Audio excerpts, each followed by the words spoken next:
বেসরকারি চাকরিজীবী পরিচয়ে পাসপোর্ট তৈরির ক্ষেত্রে নজিরবিহীন জালিয়াতির অভিযোগ উঠেছে আলোচিত পুলিশের সাবেক মহাপরিদর্শক বেনজির আহমেদের বিরুদ্ধে।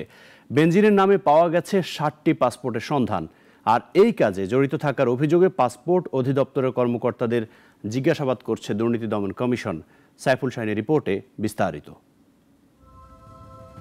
অনিয়মের ফিরিস্তি যেন শেষ হতে চাইছে না পুলিশের সাবেক আইজি বেনজির আহমেদের। তার দুর্নীতির নানা অভিযোগে অস্বস্তিতে পুরো পুলিশ বিভাগ।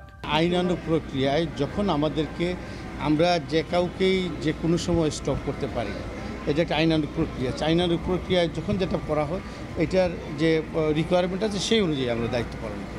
এবার বেনজির আহমেদের নামে ৭টি পাসপোর্টের সন্ধান পেল দুর্নীতি দমন কমিশন। পাসপোর্টগুলো যাচাই বাছাই করতে পাসপোর্ট অধিদপ্তরের ২ জন অতিরিক্ত মহাপরিচালক ও ২ জন পরিচালক সহ ১৫ কর্মকর্তাকে জিজ্ঞাসাবাদ করছে দুদক।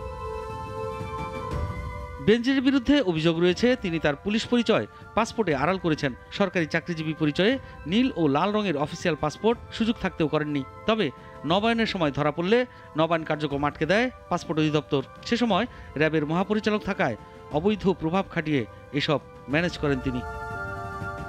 দুদক জানিয়েছে, গত ২০ জুন বেনজির আহমেদ ও তার পরিবার আইনজীবীর মাধ্যমে দুদক চেয়ারম্যান বরাবর লিখিত বক্তব্য দিয়েছেন।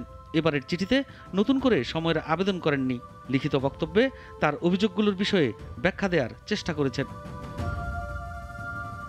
সাইফুল শাহিন, নাগরিক, Dhaka. Walton air conditioner exchange অফারে স্প্লিট এসিতে ২৩,০০০ টাকা পর্যন্ত নিশ্চিত ছাড়।